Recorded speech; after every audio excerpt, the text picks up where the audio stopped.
ጽፌያለሁ። እሺ እግዚአብሔር ተገልጧል አልተገለጠም? ጥያቄ አለኝ፣ መጀመሪያ መልስልኝ። በዛው ራንጂ ወንድ ልጅ አይደለህ እንዴ? በጻፍከው ነገር አትፈር። እግዚአብሔር ተገልጧል አልተገለጠም? እምልህን መልስልኝ መጀመሪያ። እያስተማርክ አይደል ያለ? እያስተማርክ ከሆነ ደግሞ ጥያቄ መልስልኝ። ጥያቄህን ጠይቅ። በቃ አልፌዋለሁ። በቃ እሱ ነው እኔ የምፈልገው። ዓለምን ማን ፈጠረ ብለህ ታምናለህ? አላህ። አላህ። እሺ አላህ የት ነው የሚኖር ብለህ ታምናለህ? የሚኖር ተብሎ የሚገለጸ አንተ አምላክ ነው። የኔ አላህ የሚኖር ተብሎ አይገለጽም።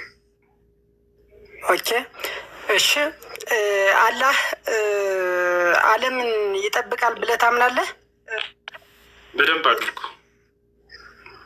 ኦኬ አላህ ወደዚህ ዙሮ ነው ያለ? አላህ ወደዚህ ዙሮ ነው ያለ? ወደዚህ ዙሮ? ወደዚህ ዙሮ ማለት አማርኛ ሳይሆን ማምሰመር ያለብህ። የምጠይቅህን ጥያቄ መልስልኝ።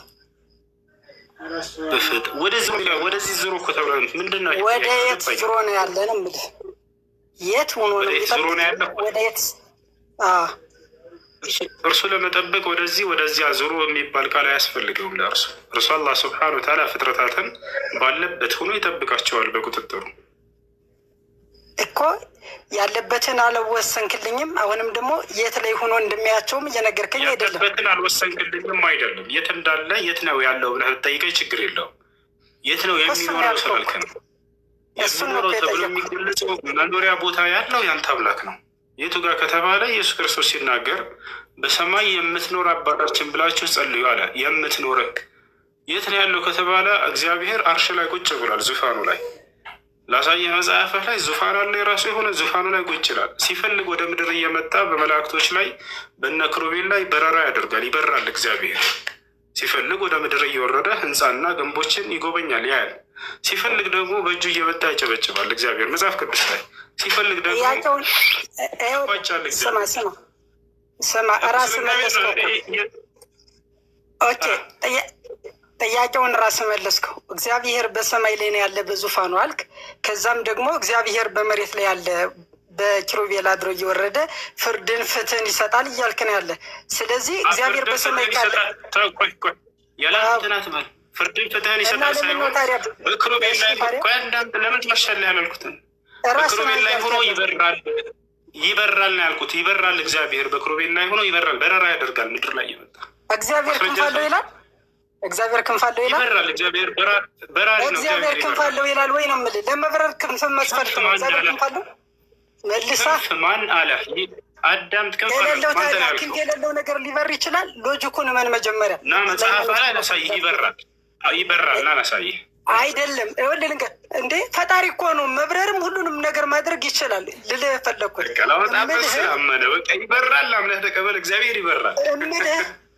መጀመሪያ ምልህን መልስልኝ። እሺ አላህ ወደዚህ ዙሮ ነው ያለን ብያለሁ። እሱ መልስልኝ ጥያቄ። ወደዚህ ዙሮ የሚል ጥያቄ ስህተት ነው። እርሱ ስህተት ነው ጥያቄ።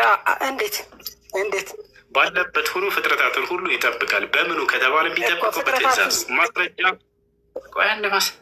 እንዴት እንደሚጠብቅ ልነግርህ እኮ ነው። ሁላ አላህ ስብሐነሁ ወተዓላ በትእዛዙ ነው የሚጠብቀው። አላህ ስብሐነሁ ወተዓላ በቁርአን ላይ ማንም የሚያዘው ራሱ በአላህ በትእዛዝ ስላልከኝ ነው። የሚያዘው አካል ማን ነው ንገረኝ ያልኩኝ እኮ።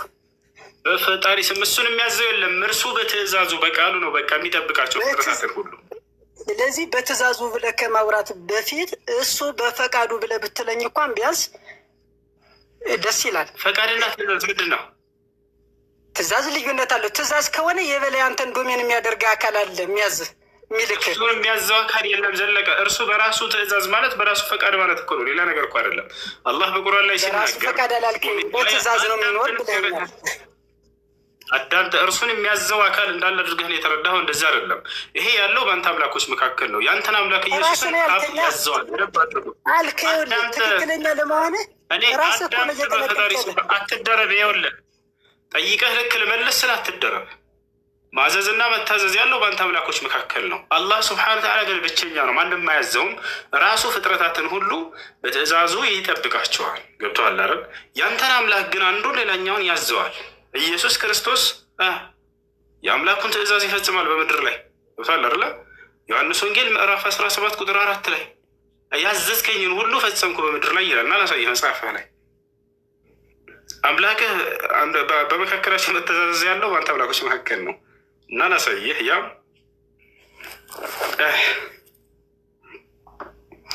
ምን ይላል? ስራ ሰጥቶታል። ያን ስራውን ሊፈጽም ዘንድ መጥቶልሃል። እዚህ ቦታ ላይ ቁጥር 4 እኔ ላደርገው የሰጠኸኝን ስራ ፈጽሜ በምድር ላይ አከበርኩህ አለ። እያለ ያንን የሰጠውን ስራ ታዞ በምድር ላይ ፈጽሞ አከበረው። አምላክ አላህ ስብሐነሁ ወተዓላ እስከተባለ ማንም ይህን ስራ ብሎ የሚያዘውም የለም የሚሰጠውም የለም። ራሱ በትእዛዙ ሁሉን ጠባቂ ነው። ማስረጃ ቃለ ስብሐነሁ ወተዓላ ወሚን አያቲሂ አን ተቁመ ሰማኡ ወልአርዱ ቢአምሪሂ አለ። ከተአምራቶች መካከል ሰማያትና ምድር በእኔ ትእዛዝ መቆማቸዋል። በቃ እርሱ ነው የሚጠብቃቸው። ኢነላህ ዩምሲኩ ሰማዋት ወልአርድ አን ተዙላ ይላል። ሰማያትና ምድር መሸፈኛ እየተረጉምኩልህ ነው። መሸፈኛ አረበኛ እየተረጉምኩልህ ነው። እሺ ጥያቄ ቀጥልሽ። እያልኩ ያለው እኮ እኔ ፊቱን ወደ የት አዙሮ ነው ያለ ነው እያልኩ ያለው። መልስልኝ። ጥያቄው ስህተት ነው። አላህ ስብሐነሁ ወተዓላ ፊቱን ወደ የት አዙሮ ነው ተብሎ ጥያቄው ፊት የለውም አይደለም። እርሱ ከፍጥረት ዓለም ለፊት የለውም ወይ ነው ጥያቄ። ፊት አለው እሱ። እሺ ሶስተኛ እየጠየክ ነው። ብታዳምጥ መጀመሪያው ላይ መልሼልሃለሁ። እኛ አዳምጥ። አልመልስልኝ ብለህ እኮ ነው አለባብሰው ነው የምትሄድ ያለ። ይኸውልህ የምጠይቀን ጥያቄ ፊት አለ ወይ ፊት አለ ወይ ወይ የለውም? አዳምጥሽ ልመልስ። እሺ አታዳምረኝ። ይላ እሺ ከላይ ያለሽው ጠይቂ። አዚቲ ጥያቄ ጠይቁና እስኪመለስ ድረስ አዳምጡ። 3 ጊዜ ደጋግሙ ጥያቄውን። መጀመሪያ ላይ ግን መርሼ ጨርሼለታለሁ፣ ግን ይደጋግመዋል አውቀው። አዚቲ ሰላም ጥያቄ አለሽ? እሺ ኦሱ እንዴት ነክ? ሰላም። እሺ በመጀመሪያ እኛ ኦርቶዶክስ በቤተ ክርስቲያን የምናመልካቸው አምልኮቶች ሁሉም የተለያዩ መንገድ አላቸው። አንደኛ ምንድነው የክብር አምልኮት እንላለን። ስግደትም የክብር ነው እንጂ አምነንበት ወይም የሚያድነን አምላክ ያድነናል፣ ግንቡ ያድነናል ወይም ደግሞ ስዕሉ ያድነናል ብለን ሳይሆን የክብር ስግደት እንለዋለን። ስለዚህ አሁን የምመጣልክ ወዴት ነው? ስለ ነቢዩና ስለ ክርስቶስ። እናንተ ክርስቶስን ነብይ ነው ማለት ትላላችሁ። ስለዚህ ነቢዩን መሐመድንም እንደዛ ነብይ ናቸው ነው የምትሉት። የሁለቱን ንጽጽር ስነግርህ ማለት ነው። ለምሳሌ ክርስቶስ ሞትን ድል አድርጎ ከሙታን ተነስቷል በ3ኛው ቀን። ከዛም በቤተልሔም ተገልጾላቸዋል መነሳቱን ማለት ነው። እኛ ክርስቲያኖች እናምናለን። እናንተ ደግሞ ነቢዩ መሐመድ አስክሬናቸው በመካ ይገኛል። ዓመታዊ ክብረ በዓል ሲደረግ እዛ ሄዶ ህዝቡ መመኑ ማለት ነው ሲያመልክ ድንጋይ ጥቁር ድንጋይ እዛ ጥቁር ካባው ጋራ ዞረው የሚያመልኩት አምልኮታዊ ነው። የክብር ስግደት ነው የሚሰግዱት። ከየትኛውም ዓለም ተሰባስበው እዛ የሚገኙት ማለት ነው። እኛ አምላካችን ተነስቷል። በኢየሩሳሌም አስክሬኑ አይገኝም። አሁንም በጉብኝት የሚሄዱ ቱሪስቶች የሚያዩት ነገር ነው። የሩንትን ግን እዛ ምንድን ነው መዲና ግን አለ የነቢዩ አስክሬናቸው አይደለ? ስለዚህ አምላክነቱን የእኛ አምላክ ስለሆነ ተነሳ እንላለን። እናንተ ግዑዝ የሆነ ነገር ድንጋዩንም ጨምሮ ማለት ነው እዛ ህዝቡ የሚሄደው የክብር ስግደት ነው ወይስ አምነውበት እምነታችን ነው ብለው ነው ያድነናል ብለው ነው የሚሄዱት? ይሄ መልስ እንድትመልስ ጥያቄ። እሺ ትመልሳለን። በመጀመሪያ ካዕባ መስጅድ ነው። ያ መስጅድ ነው ያ ቦታ ሌላ ነገር አይደለም። በቁርአን ላይ ማስረጃ ልስጣችሁ። ሱረቱል ኢስራ የመጀመሪያው አንቀጽ ላይ መስጅድ ብሎ ይጠራል። ያሰፍራ ሱብሓነ አለዚ አስራ ቢዐብዲሂ ለይለን ሚነል መስጂዲል ሐራም የተከበረው መስጅድ ተብሎ ይጠራል። አላህ ሱብሓነሁ ወተዓላ ኢነ አወለ በይቲን ውዲዐ ሊናስ ለለዚ ቢበካ ይላል በሱራ አሊ ዒምራን ላይ። መጀመሪያ የተሰራው ቤተ አምልኮ ምድር ላይ ያ መካ ላይ የሚገኘው ነው አለ። ያ መካ ካዕባ መስጅድ ነው፣ ሌላ ነገር አይደለም። ገብታችኋል አይደለ? ውስጡ አስክሬን አለው የነብዩ ሰለላሁ ዐለይሂ ወሰለም ላይ የለም። የእርሳቸው ሀገራቸው መዲና ነው፣ ይሄኛው መካ ነው። በመካከላቸው የ400 ምናምን ኪሎ ሜትር ርቀት አለ። ስለዚህ ያ ነው። እኛ በዛ ቦታ ላይ የምንሄደው ለምንድን ነው ከተባለ 2 ዓላማ ነው። አንደኛ የስግደት አቅጣጫ ይሆን ዘንድ የተሰራ ስለሆነ አብርሃምና ታላቁ አብርሃም ነው የሰራው። ወደ አብርሃም አላህ ስብሐነ ወተዓላ ቃል ኪዳን ያዘበት፣ ሂድና ከዕባን ስራ አለው። ሰራ። ገብታችኋል አይደል? ያ ነው። ወደዚያ ዙረን እንሰግዳለን እንጂ ለእርሱ አይደለም የምንሰግደው። ልብ በይ። ወደ እርሱ መስገድ ፈወል ወጅሃከ ሸጥረል መስጂዲል ሐራም ይላል አላህ በቁርአን ላይ። ሶላትን ስትሰግድ ፊትህን ወደ ከዕባ አቅጣጫ ዙረህ ስገድ ይላል። ወደ አንድ አቅጣጫ ሰገድሽ ማለት ለዚያ ነገር ሰገድሽ ማለት አይደለም። ለአምላክ ነው የምንሰግደው፣ ግን ያን እንደ አቅጣጫ እንድንጠቀመው ታዘናል። መጽሐፍ ቅዱስ ላይ ነቢያቶች ወደ ቤተ መቅደስ ይሰግዱ ነበር። ዳዊት ምን አለ?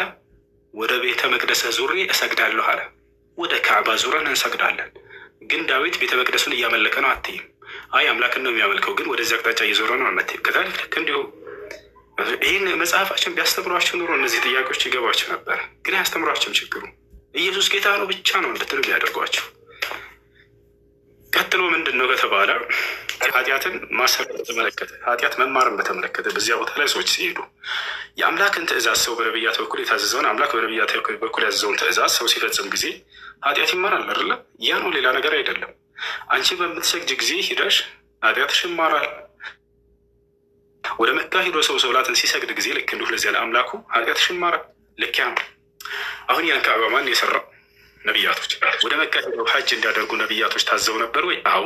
አብርሃምን አላህ ሲያዘው ወአዚም ፊናሲ ቢልሐጅ፣ አብርሃም ሆይ ሰዎች ወደዚህ መካ መጥተው ሐጅ እንዲያደርጉ እዘዛቸው አለው። ያደርጉ ነበር ሐጅ እየመጡ።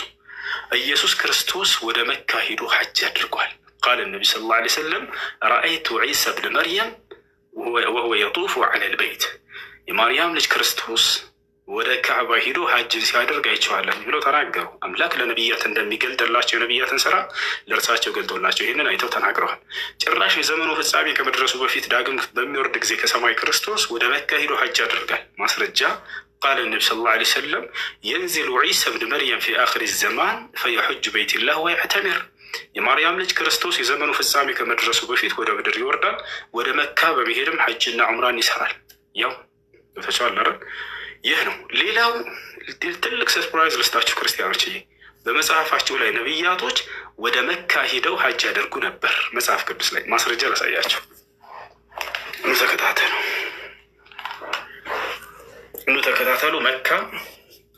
ወደ መካ ሂደው ሐጅ ያደርጉ ነበር ነቢያቶች። ግን ከነቢያት መንገድ እናንተን አሸሿችሁና ዛሬ ያንን ስራ ስህተት እንደሆነ አሳዩአችሁ። ዛሬ ከገዛ መጽሐፋችሁ የነቢያቶችን ስራ ላሳያችሁ። ኦሪት ዘጸአት ምዕራፍ 5 ቁጥር 1 ምን ይላል? ከዚህም በኋላ ሙሴና አሮን መጥተው ፈርዖንን እንዲህ አሉት፣ የእስራኤል አምላክ እግዚአብሔር እንዲህ ይላል፣ በምድረ በዳ በዓል ያደርግልኝ ዘንድ ሕዝቤን ልቀቅ። አያችሁ አይደለ? አሁን ቀጥታ ይሄንን ዕብራይስጡ ጋር ልንሄድ ነው። በዕብራይስጥ ነውና መጀመሪያ መጽሐፋቸው የተጻፈው። እዚህ ቦታ ላይ ስንት ነቢያቶች አሉ? 2 ነቢያት። ማንና ማን? ሙሴና አሮን። ወደ ፈርዖን ጋር መጥተው አለ። ለምን ወደ ፈርዖን ጋር መምጣት አስፈልጋቸው ከተባለ የዚያኔ የግብፅ ሀገር አስተዳደር ፈርዖን ነው። በስሩ ደግሞ ማን ነበሩ? እስራኤላውያን ነበሩ። ሚዩት አድርጋ እንዴ እስክጨርስ። ከዚያ በኋላ ህዝቦቹን ልቀቅ እያለህ ነው እግዚአብሔር። ምን ለመሆን? ወደ ምድረ በዳ ሂደው በዓል ያደርጉልኝ ዘንድ እያለ ነው እግዚአብሔር አለ። ለመሆን ወደ ምድረ በዳ ሂደው በዓል ያደርጉልኝ ዘንድ ነው የሚለው ወይንስ ወደ መካ ሂደው ሐጅ እንዲያደርጉ? አሁን ቀጥታ ዕብራይስጡን እናየው። ይሄንን ምዕራፍ 5 ቁጥር 1 ይዘን ማን ይላል? ኦሪት ዘጸአት። በደንብ ተከታተሉ። የዕብራይስጡ ላይ እንግባ፣ ወደ አማርኛ ቀጥታ እንቀይረዋለን። የዕብራይስጡ ላይ ገባን። ሜትራት እንትን ኮሜንት አትዝጉባቸው። ያውና ኦሪት ዘጸአት ገብተናል። ምዕራፍ 5 ቁጥር 1 ወደ አማርኛ እንቀይረዋለን። እሺ ኦሪት ዘጸአት በደንብ ተከታተሉ። ምዕራፍ 5 ቁጥር 1 ያው ከዚህም በኋላ ሙሴና አሮን ወደ ፈርዖን ቀርበው የእስራኤል አምላክ እግዚአብሔር እንዲህ ይላል፣ በምድረ በዳ በዓል ያከብሩልኝ ዘንድ ሕዝቤን ልቀቅ። አሁን ቀጥታ ዕብራይስጥ የሚለው ላይ ትገባላችሁ። እዚች ጋር ግቡ። ሂብሩ ላይ እንግባ። ወደ አማርኛ እንቀይረው። ቀይሮልናል። ያው ተከታተሉ ክርስቲያኖች። ዘጸአት 5 ወደ ትይዩ ዕብራይስጥ ሄድላል እንሄዳለን። ታዛዥ ነን እንሄዳለን። እሺ እዚህ ጋር እንገባለን። ወደ አማርኛ ይቀይርልን። ቀጥታ ቃሉ ምን ይላል? ምን ለማድረግ ነው የታዘዙት? ወደ አማርኛ እንቀይራለን። አምሃሪክ ያሽ ምን ለማድረግ ይላል ልጆች? አንድ ያው ምን ለማድረግ? ሐጅ ለማድረግ ህዝቤን ልቀቅ ብሎ ሙሴና አሮን ሄደው ፈርዖንን የተናገሩትን በዓል ለማክበር ብለው ተርጉሞላቸዋል። ወደ ዋናው ወደ ዕብራይስጡ ሄዱና ወደ አማርኛ ራሳችሁ ቀይሩት። ይህ ሐጅ ታዲያ ወዴት ነው የሚደረገው? ኑ እንመልከት። ይህ ሐጅ ታዲያ ወዴት ነው የሚደረገው? ይህ ሐጅ ወዴት ነው የሚደረገው?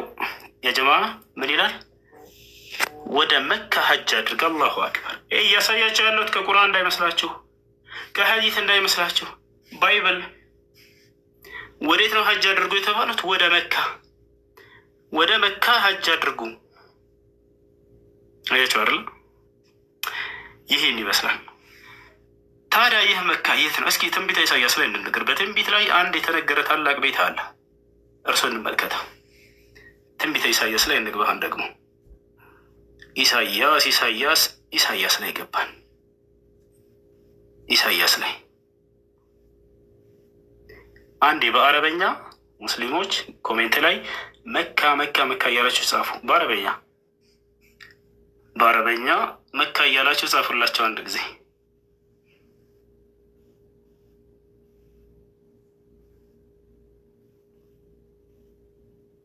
በአረበኛ ጻፋችሁ? እሺ የምን ይላል? ኢሳያስ 27:7 መልካም። ሂብሩ ላይ እንግባ።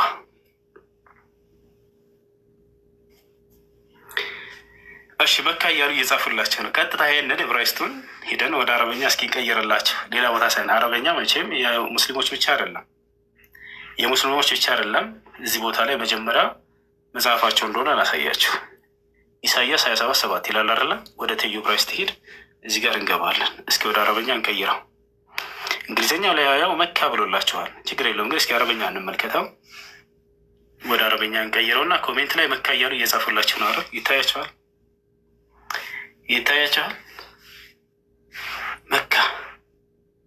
መካ ያው ኮሜንት ላይ የሚጽፉላቸው ራሱ ይሄ መካ ነው። እሺ ችግር የለውም። አረበኛውን እንተው እና የራሱን ዕብራይስጡን እንመልከት። ያና በእንግሊዝኛ መካ ይልላችኋል። አሁን ኦሪጂናል ወርድ የሚለውን ዕብራይስጡን ራሱ እስኪ ምን እንደሚል እንመልከተው። ኦሪጂናል ወርድ አለ አይደለ? ይሄ ሂብሩ ራሱ ነው። እስኪ ሂብሩ እንውሰደውና ምን እንደሆነ እንመልከተው። ኮፒ ያደረግኩት ሂብሩን ቀጥታ እዚህ እናምጣትና እናስቀምጣት። ያውና እስኪ ምንድነች? ያሰላም ያው ሂብሩ ራሱ ማን መጣላችሁ? እዚህ ጋር ማን መጣላችሁ? መካ ያው ራሱ ያ መካ መጣላችሁ። ራሱን ዕብራይስጡን አውጥቼ እዚህ ያስቀመጥኩላችሁ ይወታችኋል። እስኪ ምንድነው እዚህ ጋር ይሄንን ዊኪፒዲያ ላይ እስኪ እንመልከተው ምን ለማለት እንደሆነ ያው እዚሁ ጋር ገብተናል። ይታያቸዋል። እስኪ ወደ አማርኛ እንቀይረው፣ ወደ አምሃሪክ እንቀይረው። እስኪ ወደ አማርኛ ይህ ምን ይላል? መከተል ሙከረማ፣ የተከበረው መካ። ቃል በቃል ትርጉም ሙከረማ፣ የተከበረው ማለት ነው። መካ የምትገኝና ተመሳሳይ ሳውዲ አረቢያ ምዕራብ ዋና ከተማ ናት። መካ የሙሐመድ ትውልድ ቦታ እያለ ይናገራል። ይታያቸዋል። የቱ ነው? እዚህ ቦታ ቀጥታ መካ መጣላችሁ። ይህ ሁሉ ያሳያችሁ ከየት ነው ከተባለ ከገዛ መጽሐፋችሁ። ነቢያቶች ወደ መካ ሄዳችሁ ሀጅ አድርጎ የተባሉትን እነ ሙሴን በዓል አክብሩ ተብሎ እግዚአብሔር ከሀገር ውጡ ብሏችኋል። ወደ ምድረ በዳ ቦታ ሰው እንዴት ነው በዓል ለማክበር ሀገር ልቅህ ሜዳ ላይ ሄድ የሚባለው? ሰው በዓል የሚያከብረው እዛው የተወለደበት ያደገበት ያለበት ቀይ ነው። ወደ መካ ሄዳቸው ሀጅ አድርጉ ይላል። ዕብራይስጥን ሄደን ዋና መጀመሪያ የተጻፈበትን ሄደን ስናየው፣ ስለዚህ ወደ መካ ሄዶ ሀጅ ማድረግን የቀደሙት ነቢያቶች ታዘቡበት እንደነበር ነቢያቸው ሰለላሁ ዐለይሂ ወሰለም የተናገሩት እውነት ነው። ሐዲስ ላይ ሲናገሩ ማ ሚን ነቢይን ኢላ ወቀድ ሐጀል ቤት አሉ። ማንም ነቢይ የለም ወደ መካ በመሄድ ሀጅ ያደረገ ቢሆን እንጂ ይላል። ዛችኋል። ይሄድ ይመስላል። ጥያቄ ያለ ገጥ አዚቲ ጨርሰሻል? ጥያቄ ያለሽ? ሌላ ጥያቄ ያለሽ? ሌላው የምነግረው ነገር ምንድነው? ማጠቃለያ ማለት ነው። ከኔ ቀጥሎም ኦርቶዶክሳውያን ይታዩኛል። እዚህ ጋር ፒክቸራቸው ይታየኛል። እንደዚህ ንጽጽርም ሆነ ጥያቄ ስንጠይቅ ማለት ነው ስርዓት ባለው መልኩ ለምሳሌ ሙስሊሞች ክርስቲያን ቤት ገብተው ጥያቄ ይጠይቃሉ። መሳደብ ለምን ይሄንም ትምህርት አትሰጡም? ማለት ሃይማኖቱን በጣም እንዲወርድ እያደረጉ ያሉት እራሱ የሃይማኖቱ ተከታይ ናቸው። እና ይሄ በመከባበር በመደማመጥ ብሽሽቁ ቀርቶ ማለት ነው። እውነት የተሰማውና ያመነ ሰው የፈለገውን ሃይማኖት ማመን መምረጥ መብቱ ነው። ግን ስድድብና ብሽሽቅ አያዋጣም። ምክንያቱም እኛ ላመንነው ነገር ማንም አስገድዶን አይደለም። ይህ ዘመን ደግሞ 21ኛው ክፍለ ዘመን ራስህ ሰምተህ የምትከተለው እንጂ የሆነ ቲፎዞ ስላለው አይደለም። ስለዚህ እኔ አሁን በክብር አንተን አከብራለሁ፣ የአንተን ተከታዮቹም አከብራለሁ። ጥያቄ መጠየቅ ሲኖርብኝ ገብቼ እድሉን 2 ቀን ሰጥተኛው 2 ቀን የገባሁት በስርዓት መልሰልኛል። እኔም በስርዓት አክብሬ እንደዚህ መውጣት ነው እንጂ ያለብኝ መሰዳደቡ ምንም ትርጉም የለውም ነው የምልህ። ለሃይማኖቱ ክብር በጣም እንዲወርድ ማድረግ ሌላ ሰው ጭንቅላት ውስጥ ሌላ ነገር ማስገባት ነው። ስለዚህ አንተን የሚሰሙክ ተከታዮች ስላሉክ እሱ በዚህ አጋጣሚ እንድትነግራቸው ፈልጋለሁ። መሰዳደቡ ምንም ትርጉም እንደሌለው ማለት ነው። ስለዚህ አመሰግናለሁ። ተመልሶልኛል። እሺ እንዳለችው ነው። ምክራ ትክክለኛ ምክር ነው። ሰምታችኋል። ሙስሊሞች መሆናቸው ክርስቲያኖች፣ የሌላ እምነት ተከታይም ካለ ትልልቆች ናቸው። ስድብ ምንም አይጠቅም። ጥያቄ ደስ ያላቸውን ጥያቄ ትጠይቃላችሁ። አጠያየቃችሁ ለማወቅና ለመረዳት ወደ እውነት ለመድረስ ይሁን። ሁሉም ሰው የሚድንበትን መንገድ ይፈልግ። እውነተኛውን የነቢያቶችን መንገድ ይፈልግ። እውነተኛውን የነቢያትን አምላክ ይፈልግ። ገብታችኋል? ለዚህ ዓላማ ይሁን። እዚህ ዓለም ላይ ከመጣችሁ ሰይጣን ወደ ጥፋት መንገድ ሊወስዳችሁ ታጥቆ ነው የተነሳው። እናንተ ደግሞ ታጥቃችሁ ያን የነቢያትን መንገድ ለማግኘት ፈልጉ። እውነቱን በስነ ስርዓት ጠይቁ። መሳደብ፣ መዝለፍ፣ ማንቋሸሽ እንዲህ አይነት መንገድን ተዉት። ለማንም አይጠቅምም። እሺ ጥያቄ ያለው ካለ ይቀጥላል። ሰላም ነው። እሱ ሰላም ነው። እንዴት ነህ? አለን። የሆነ ጥያቄ ነበር። የሆነ ቪዲዮ የተዛዛረ አየሁትና እሺ የት ነበረ? የእንትና ሱናን አነሲያ 326 እሺ እሱ ነገር እንዴት ነው? እስኪ ያስረዳን። እስኪ የሆነ ጥያቄ በሱ ላይ የሞተ ውሻ ምናምን የሚላለ በዛ ውድ ማድረግ ይቻላል? እሺ ልመልስልሽ። የሞተ ውሻ ውዱ ማድረግ የሚለውን በተመለከተ ምን መሰላችሁ? በመጀመሪያ በዚያ ላይ የተዋሸ ትልቅ ውሸት አለ። ሰሞኑ ያን እያነሳ ልጁ ልክ እንደ ጁስ ነቢይ ሙሐመድ የሞተ ውሻ የሚጣልበትን ውሃ ጠጡ ብለዋል ብሎ ሲናገር ሰምታችሁታል። ልጁ ይህን ነገር ሲያራግብ የነበረው የዛኔ በላይ ላይ ታስታውሱ ከሆነ እንዳለ የራስህን ሀሳብ እየጨመርክ ነው የምትናገረው። ካነሳኸው መካከል ለምሳሌ የዛኔ ውይይቱ ላይ አላህ ሰማይና ምድርን ከመፍጠሩ በፊት ቁርአን ይቀራ ነበር እያለ ሲናገር ነበር። እፎይ ከዚህ በኋላ አሁን ዛሬ ላይ እኔ ፊት ነው እና የመጣኸው እዛ የለመድከውን እንዳታወራ፣ እዚህ አሁን የተናገርከው ውሸት ነው ብዬ ባጭሩ በማስረጃ አውጥቼ ነው ያሳየሁት። ይሄ ያነሳኸው ضعيف ነው፣ ውሸት የሆነ ሐዲስ ነው። ሁለተኛ እንዲህ ብለህ አትናገር ብዬ ስናገረው ታስታውሳላችሁ። ከእንትን ካላችሁ ደስ ካላችሁ ቪዲዮን ሄዳችሁ ማየት ትችላላችሁ። አሁንም በድጋሚ ያን ነገር ነው የደገመው። መጥቶ ምን አለ? ሐዲሱ ላይ ሲዋሽ ነቢዩ ሙሐመድ ውሻ የሚጣልበትን ውሃ ልክ እንደ ጁስ ጠጡ ብለዋል እያለ ቪዲዮ ሰርተውላቸዋል። ሄዳችሁ ተመልከቱት። ሐዲሱ ላይ ግን እንደዛ ይላል። ልክ እንደ ጁስ ያን ጁስ አይበል ችግር የለውም። ሐዲሱ ላይ ጠጡት ይላል። ያን ውሃ በፍጹም ስለመጠጥነት የሚያወራው አይደለም። ስለመጠጥነት የሚያወራ አይደለም። አንድ ሰው ጁስ ሲጠጣ ጊዜ አፍ ውስጥ አስገብቶ ሊጠፋው ሳይሆን ወደ ውስጥ ሊወጣው ነው። ጠጡ ብለዋል። ለፍጹም ሐዲስ ላይ ጠጡ የሚል ቃሉ የለም። ወፍ እንደ አጠቃላይ ስለዚያ ውሃ ልንገራቸው። መዲና ላይ ነው ነቢያችን ሰለላሁ ዐለይሂ ወሰለም በነበሩበት ዘመን አንድ እንትን አለ፣ ጉድጓድ አለ። በዚያ ቦታ ላይ ሰዎች ቆሻሻቸውን ይጥላሉ። ውስጡ ላይ ሳይሆን የሚጥሉት እንደው ውጭ ላይ ሲጥሉት ጊዜ በዚያ አልፎ የሚሄድ ውሃ ነው። ገብቷቸዋል አይደለ? ወደዛው ይሄዳል፣ ይገባል። በጣም በርካታ ውሃ ነው፣ ግን በጣም ብዙ ውሃ ነው። ገብቷቸዋል። ነቢያችን ሰለላሁ ዐለይሂ ወሰለም በዚያ ዘመን ለነበሩ ሰዎች ውዱ ማድረጊያ ውሃ የላቸው ነበር። ከዚያ ውጭ ሶላታቸውን አይስገዱ ነው የሚባለው። ከዚያ ውሃ ውጭ ካላገኙ ይሰግዳሉ ባሉበት ሁኔታ። ከዚያ ውዱ ያደርጉ ነበር ነው። ይውላችሁ እንደ ኢስላም ውሃ በጣም በርካታ ከሆነ ነጃሳ ነገሩ አናሳ ከሆነ ያንን ነገር አያረክሰውም፣ አያበላሸውም፣ አያቆሽሸውም። ገብታችኋል አይደል? ነገር ግን ጥቂት ከሆነ በፍጹም ያንን ያረክሰዋል። ያ ውሃ ብዙ ውሃ ነበረ። ገብታችኋል አይደል? ያ ውሃ ምን ነበር? በጣም ብዙ ውሃ ነበረ። ልክ ለምሳሌ ትልቅ ባህር ውስጥ የሆነ ነገር ነጃሳ ነገር ቢገባ ያን ሁሉ ሊበክለው ይችላል ወይ? አይችልም በፍጹም። ገብታችኋል አይደል? ነገር ግን በጣም ትንሽ ውሃ ከሆነች በዚያ ውስጥ ያ ነገር ቢገባ ያረክሰዋል። ያ ነገር ብዙ ውሃው ብዙ እንደነበረ ሊቃውንቶች የተናገሩበት አሁን ቃል በቃል ላሳያችሁ። ለውጣላችሁ ውዱ ለማድረግ ነው እንጂ ያንን ደግሞ ለመጠጣት አይደለም። እሱኑ ላሳያችሁ በዚያ። እሺ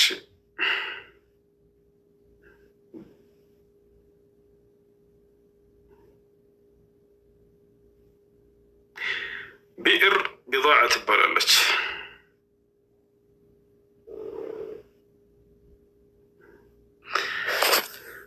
ተመልከቱ። እዚህ ጋር ወደ አማርኛ ልቀይርላችሁ ቀጥታ ቃል በቃል ጉግል በትክክል ከተረጎመው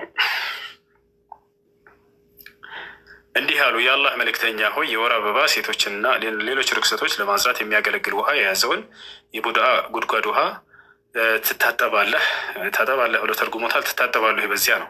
የአላህ መልእክተኛ ነቢ ሰለላሁ ዐለይሂ ወሰለም ሲጠየቁ ጊዜ ይህንን ምን አሉ? ውሃ ምንም ነገር አይረክስም፣ ውሃ አይረክስም ብለው ተናገሩ። ያ ማለት ብዙ ውሃ ከሆነ እነዚህ ጥቂት ነገራቶች አያረክሱትም እያሉ ነው። ውሃው ብዙ ለመሆኑ የቱ ጋር የምናገኘው? ቀጥታ እዛው ፍቹ ላይ ስትሄዱ ጊዜ ያውና ምን ይላል? ያ ውሃ ብዙ ውሃ ነበር። ይታያቸዋል። ያ ውሃ ምን ነበር? በጣም ብዙ ውሃ ነበር። ይህ በጣም በርካታ ውሃ ነው። ያ ነገር ሊረክስ የሚችል አይደለም፣ በጣም ከመብዛቱ የተነሳ ማለት ነው። እና ይህን ይመስላል። እሺ ይህ በዚሁ እንዳለ ሆኖ ከይቅርታ ጋር እግዚአብሔር አንተ እኔ እንደው ልጠይቅህ እስኪ ገብራይት ሚውትህን አንሳ። ገብራይ ኦኬ፣ ጠይቀኝ። መልካም አምላክ ከአንተ የምትጸዳዳውን ነገር ካካል በለው ይቅርታ ለቃ ያንን ነገር በእጅህ አብካና ጋገሩ ቢልህ ምን ትላለህ? ይህን ተስማማለህ? እርኩስ ነገር አንስተህ ተቀብለህ ከታች እንዲህ እየካከ እየተስራዳህ ጋገርና እሱን ለማገዶ ተጠቀም ቢልህ ተስማማለህ? ይህ ነገር ጥሩ ነው? አምላክ ሊያዘው ይገባል? ታደርጋለህ? ይህን ገብረ ያለ ወረደ።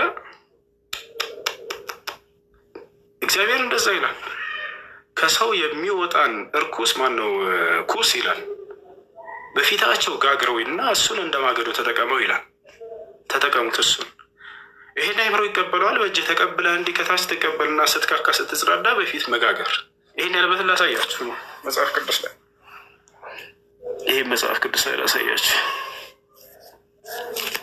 ያውና መጽሐፉ ላይ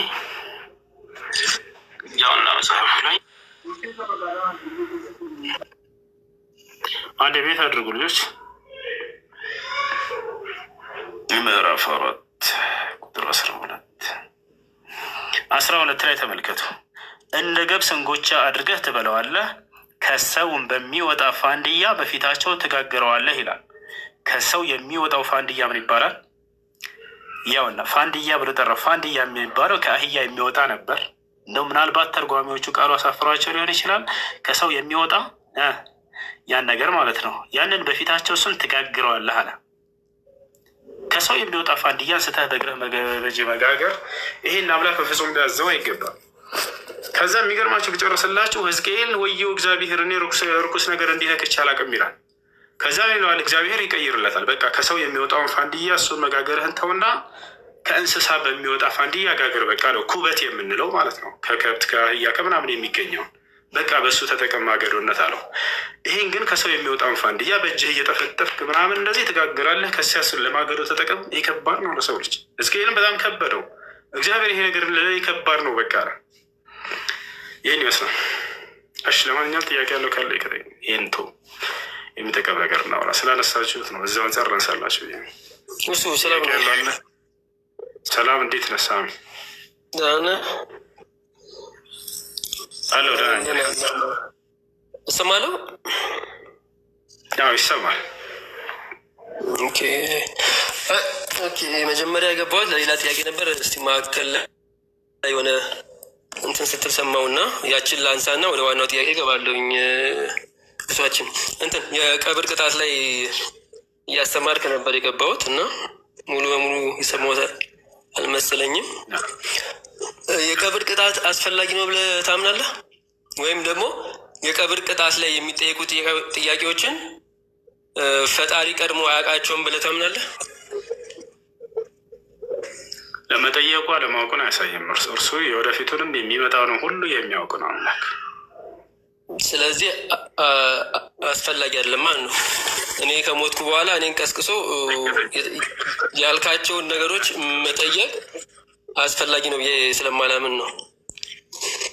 እሱን እንተውና እንትን አለው ሊሚቴሽን አለው።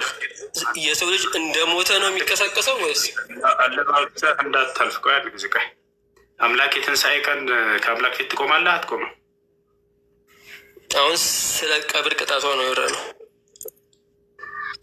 ያም ይጠይቃል። ሲጠይቅህ ጊዜ ለምን ይጠይቃል? ከዚያ በፊት ያውቅም ነበር ማለት ነው እኮ። የቀብር ቅጣቱ አስፈላጊ አልነበረም ነው። እኔ መጠየቁ ላይ ትኩረት አድርግ። ቆይ አንዴ ይኸውልህ፣ አምላክ መጠየቁ አለማወቁን ያሳያል። ከዚያ በፊት ያልከውን በደንብ አድርገህ አይተኸው ነው የምንሄደው። አምላክ አንድን ነገር መጠየቁ ያን ነገር አለማወቁን ነው የሚያሳየው። አምላክ አይደለም እየጠየቀ ያለው እኮ አለ እንዴ፣ መላይካዎች ናቸው አለ። ቅድም እኮ ይህንን አምላክ ያለው ነብዩ መሐመድ ያለው መላይካዎች አዳምጥ ሳሚ፣ አምላክ አያውቅም ማለት ነው ብለሃል ወይንስ አላልክም? አይ አላልኩም ካልክ ልለፍ። ለምን ብያለሁ፣ ግን አምላክ አይደለም በቦታ እየጠየቀ ያለው መላይካዎች ናቸው አይደለ? በጣም ጥሩ። ስለዚህ አዳምጥ ረጋ። መላክማ አያውቅም የወደፊቱ እሱን አይደለም ጥያቄያችን። አሁን ግን አንተ ምን አልክ? አምላክ ያንን አያውቅም ማለት ነው ወይ አልክ። መጠየቁን ይዛ እንደሱ ብለህ ካመንክ ክርስትና ውሃ ነው የሚበላው። እንዴት እንደሆነ ላሳየህ። ኢየሱስ ክርስቶስ አልዓዛርን ለማስነሳት በመጣ ጊዜ አልዓዛርን አስክሬኑን ወይም ቀብሩን ወዴት ነው ያደረጋችሁት ብሎ ጠይቋል? አልጠየቀም? በምድር ላይ እያለ ፍጹም ሰውና ፍጹም አምላክ በሆነበት ሰዓት ላይ ነው። አሁን ስለ እሱ አትምጣ፣ ስለ እሱ አትምጣና አሁን ሽፍት እያደረግን ነው። ሽፍት እያደረግን ነው። ምንም ማድረግ አልችልም ሳሚ። ሽፍት እያደረግን ነው። አንድ ጊዜ በፈጣሪ ስም በደንብ አድርጌ ነው የምመጣው። ኢየሱስ ክርስቶስ መጠየቁ አላዋቂነቱን ያሳያል አያሳይም? አዎ በልና ወደ ቀጣዩ ማለፍ እንችላለን። ለምን ጠየቀ? አያውቅም? የአልዓዛርን አስክሬን ያስቀመጡበትን ቀጥታ ሄዶ ማግኘት አይችልም። በራሱ አምላክ ቢሆን ኖሮ አምላክ አለመሆኑን ያሳያል። ሽፍት አደረግን ያልኩ ለዛ ነው። በምድር ላይ ያለ ፍጹም ሰውና ፍጹም አምላክ ነው። ፍጹም ሰውና ፍጹም አምላክ ነው በምድር ላይ ያለ። ስለዚህ ሰው ስለመሆኑ ሊጠይቅ ይችላል ወዴት አደረጋችሁ ብሎ። አምላክ ስለመሆኑ ደግሞ ከሞት ያነሳ ይችላል። አምላክ ስለመሆኑ ደግሞ ከሞት የማንሳት አቅም ስላለው ከሞት ያነሳል። አሁን ሽፍት ሽፍት እያደረግን ነው። አዳምጥ። እውቀት ስጋዊ ማንነት ነው ወይንስ መለኮታዊ ማንነት ነው? አንዴ ቀስኛል እሱ ጣልቃ ሳገባብኝ ጥያቄውን መልሰው። እውቀት አሁን ስጋ ስለሆነ ነበር እንደማያስኬድ ላሳይ። እውቀት ስጋዊ ባህሪ ነው ወይንስ? አዳምጥ እንጂ ለውይይት ከሆነ የመጣኸው የሆነ ራስህ ከገባህበት አውጦ ያዙ ልግባት በል። ከዚያ ራስህ ነው የገባህበት። ስለዚህ አንድ መጨረስ አለብህ። ወደ ቀጣይ ትሄዳለህ። ችግር የለውም፣ ጊዜ እሰጥሃለሁኝ። እውቀት መለኮታዊ ባህሪ ነው ወይንስ ስጋዊ ባህሪ? ስለማን እያወራህ ነው? ስለ ክርስቶስ። ይሄንን በሰው ሆኖ ስለመጣ ነው ያላወቀው አልከን። እውቀት ስጋዊ ባህሪ ነው መለኮታዊ ባህሪ ነው እያልከው ነው። መለኮታዊ ባህሪ ጎበስ። ስለዚህ ክርስቶስ ስጋ ስለሆነ ነው ያላወቀው የሚለውን ትው። እውቀት መለኮታዊ ባህሪ ነው። ስለዚህ ክርስቶስ መለኮታዊ ባህሪ የለውም ማለት ነው። ቢኖረው ኑሮ ባወቀ ነበር። የት እንዳለ ታምናለህ? ሌላም ልጨምርልህ፣ ክርስቶስ የማያውቀው ነገር የሁሉ ሰው እኔ አንተ ቤት ስገባ ሴንሲቲቭ እንድትሆን ሳይሆን አንዴ ቃ በቃስተኝ በእናትህ ቤትን የመጣሁት እኮ ይቅርታ። ውይይት ከጀመርክ በኋላ አውጡኝ ከዚህ ምናምን የምትል ከሆነ አትጀምሩት። ለመማማር የሆነ ፖለቲካ ሰርተህ ልትወጣ አይመቸም። እንደዚህ ጠይቅ አልኩህ አይደለ? ጠይቅ የምትፈልገው እራስህ ገባህበት። ተወኝ በቃ እሱን እንትናት በለኝ ምናምን። ከዛ መጣን አይደለም የምትጎዳው እና የምትገ እኔ አንተ ቤት ስመጣ ምናምን ለማር ነው የምትመጣ ትማራለህ። ጥያቄዎች ካሉ ና ጠይቅ። ግን የሆነ ርዕስት እንትን ካልክ በኋላ ከጀመርክ በኋላ እንትን አትበል። ክርስቶስ አምላክ እንዳልሆነ እንዳውም በደንብ አድርገህ መስክረህ ነው ያወጣኸው። ይሄን ያላወቀው እኮ በስጋው ስለሆነ ነው አለ። እውቀት ሲጀመር ስጋዊ ባህሪ ነው ወይንስ መለኮታዊ ባህሪ? ስጋዊ ባህሪ የምንላቸው ክርስቲያኖች መብላት፣ መጠጣቶች ይሄ ይስማማው ለክርስቶስ እንበል። ሰው ስለሆነ በላ፣ ሰው ሁሉ ስለሆነ ጠጣ። ያላወቀው ሰው ስለሆነ ነው ግን አያስኬድም ይሄ። ምክንያቱም እውቀት የስጋ ባህሪ ሳይሆን የመለኮት ባህሪ ነው። መለኮት ደግሞ በባህሪው ሁሉን ነገር የሚያውቅ ነው። ክርስቶስ መለኮታዊ ባህሪ አለው ከተባለ ያን እውቀት የሚባለው ነገር ከእርሱ ሊሰውር አይገባም። የሆነች ነገር እንደው ተሳስቶ አላወቅም ከተባለ ከአምላክነቱ ውሃ ነው የሚበላው። ገብቷችኋል አይደል? አምላክ ሁሉን ነገር የሚያውቅ ነውና አምላክ አላህ ስብሐነሁ ወተዓላ ስለ ባህሪው ሲናገር ያዕለሙ ማ በይነ አይዲሂም ወማ ኸልፈሁም አለ። ስለ ፍጥረታቶች ሁሉ የኋላቸውንም የፊታቸውንም ሁሉ አውቃለሁኝ አለ። ገብቷችኋል አይደል? ከእርሱ የሚሰውር ምንም አይነት ነገር የለም። ለዚያም ነው ክርስቶስ ሲናገር ዒሳ ምን አለ በቁርአን ላይ ተዕለሙ ማ ፊ ነፍሲ ወላ አዕለሙ ማ ፊ ነፍሲከ ኢነከ አንተ ዓላሙል ጉዩብ አለ። ስለ አላህ ሲናገር አምላክ ያለህ ሆይ አለ ዒሳ በእኔ ውስጥ ያለውን ሁሉ አንተ ታውቃለህ፣ በአንተ ውስጥ ያለውን ግን ላውቅ አይቻለኝም። አንተ የሩቅንና ድብቅ ነገራቶችን ሁሉ የምታውቅ ነህና ያቸዋል ሁሉን ታውቃለህ ብሎ ዒሳ ራሱ መሰከረ። ይህ ነፍሳሽ ቀጣዩን ነበር። ጥያቄ ያለው ካለ ይቀጥል።